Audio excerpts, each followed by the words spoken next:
Un vieil homme excentrique, Boris, discute de religion et politique avec ses amis. Boris se tourne ensuite vers nous, le public, pour nous raconter une histoire. Il nous prévient que ce ne sera pas une comédie. Boris se souvient d'un matin où il s'est réveillé très tôt après une nouvelle crise de panique. Il est rassuré par sa femme, Jessica, qui est une femme très riche.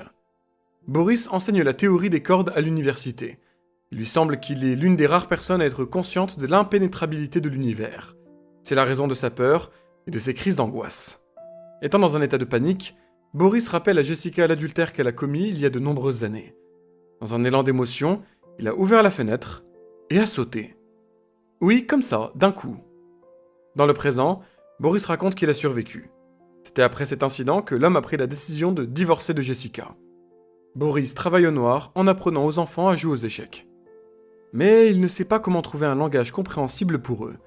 Le soir, Boris préférait discuter avec ses amis de divers sujets. Alors qu'il rentre chez lui, une jeune fille l'interpelle et lui demande de la nourriture. La jeune fille disait qu'elle n'avait pas mangé depuis ce matin et qu'elle n'avait nulle part où aller. Malgré son mauvais caractère, Boris la fait rentrer dans la maison. Aujourd'hui, il ne vit plus dans un luxurieux manoir, mais dans un appartement misérable. La jeune fille s'appelle Melody et vient du Mississippi. Melody jouait au théâtre, mais elle a quitté son foyer et est venue à New York à la recherche d'une vie meilleure. Melody a demandé la permission de passer la nuit chez Boris. Boris pense que c'est une mauvaise idée, mais il cède finalement et permet à Melody de rester. Quelque temps plus tard, Boris faisait visiter New York à Melody. Il s'avère qu'elle venait d'une famille religieuse. Melody a discuté de façon très ouverte et a révélé qu'elle avait fait des choses inacceptables d'un point de vue religieux. Boris a même été gêné par une telle franchise. Plus tard, ils ont acheté des tartes à la boulangerie et ont continué leur promenade. La nuit, Boris s'est réveillé avec une crise de panique. Melody a commencé à le calmer et lui a proposé de regarder la télévision ensemble.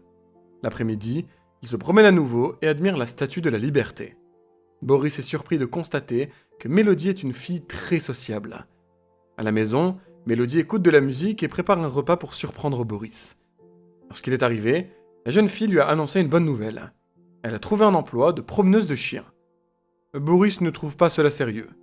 À son avis, Melody devrait rentrer chez elle.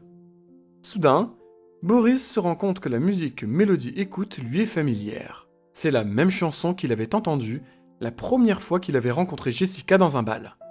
C'était il y a longtemps, lorsqu'ils étaient à l'université.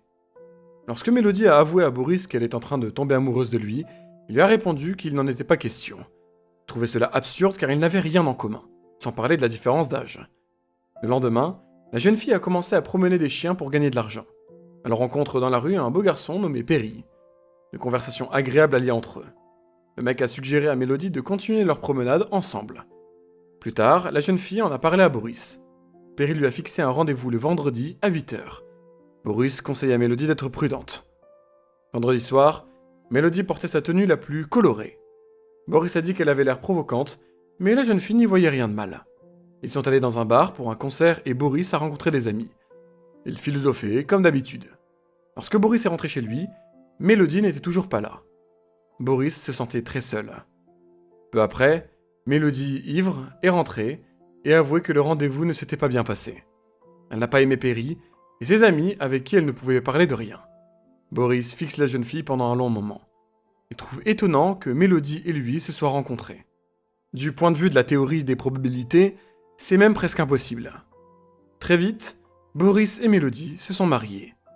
Étonnamment, leur vie de famille se passait bien. Contrairement à l'ambitieuse Jessica, Melody était bienveillante et gentille. Ils vont même au cinéma une fois par semaine. Melody accompagne également son mari à l'hôpital lorsque ses crises d'hypocondrie s'aggravent. Boris se sent heureux. Un jour, on a frappé à la porte. Marietta, la mère de Melody, se tenait sur le pas de la porte. La jeune fille se demandait comment sa mère l'avait trouvée. Il s'avère que la famille cherchait Melody partout.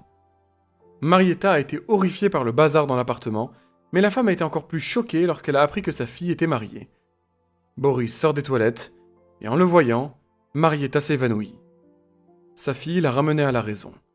Marietta s'est ressaisie, jusqu'à ce qu'elle apprenne que son mari l'avait quittée pour sa meilleure amie. Il a également perdu son emploi et s'est endetté. À cause de cela, ils ont dû vendre la maison. Marietta n'ayant plus d'endroit où vivre, elle s'est donc installée avec sa fille et son mari. Lors de la rencontre avec leur ami, Léo, Marietta a parlé de l'importance de la religion. Alors que la femme se retire aux toilettes, un gars appelé Randy l'interpelle. Il s'intéressait à la fille de la femme. Le soir, Léo a appelé Marietta et lui a donné rendez-vous. Peu après, ils sont sortis ensemble. Au cours du dîner, Léo raconte qu'il enseigne la philosophie à l'université. Marietta, à son tour, a parlé de sa passion pour la photographie. Léo a trouvé sa photo magnifique et lui a dit qu'il voulait la montrer à son ami propriétaire d'une galerie. Léo a tenu sa promesse, et la galeriste a examiné ses photos afin de les exposer dans sa galerie. Finalement, Marietta s'est mise à sortir avec Léo et son ami en même temps. Après tout, pourquoi pas? Marietta a ensuite complètement changé son style, notamment vestimentaire. Toutes ses croyances ont volé en éclats. Elle a ensuite tout organisé pour que Randy et Melody se rencontrent par hasard. Randy, qui est acteur, a commencé à s'intéresser à la jeune fille en lui disant que son mari était trop vieux et n'était pas fait pour elle. Il a également offert un mouchoir brodé à Melody et lui a avoué qu'il était tombé amoureux d'elle au premier regard. Melody a déclaré qu'elle était absolument heureuse en ménage et dans son mariage. Le soir, Marietta a téléphoné à Randy pour lui dire que sa fille serait au centre commercial demain. C'est précisément là qu'ils se sont rencontrés, le lendemain, et ont discuté tous les deux. Melody a parlé de son mari qu'elle considère comme un génie, mais dont le plus grand défaut est qu'il n'aime pas les gens. Plus tard, Randy a montré son bateau à Melody et lui a offert un verre. Elle ne comprend même pas pourquoi elle a accepté de venir ici. Elle ne s'attendait pas du tout à ce que Randy l'embrasse subitement. Melody s'est rendue ensuite compte qu'elle avait fait une bêtise, mais elle n'a pas pu résister à ce beau gosse. La passion est montée entre eux, et les choses ont dérapé.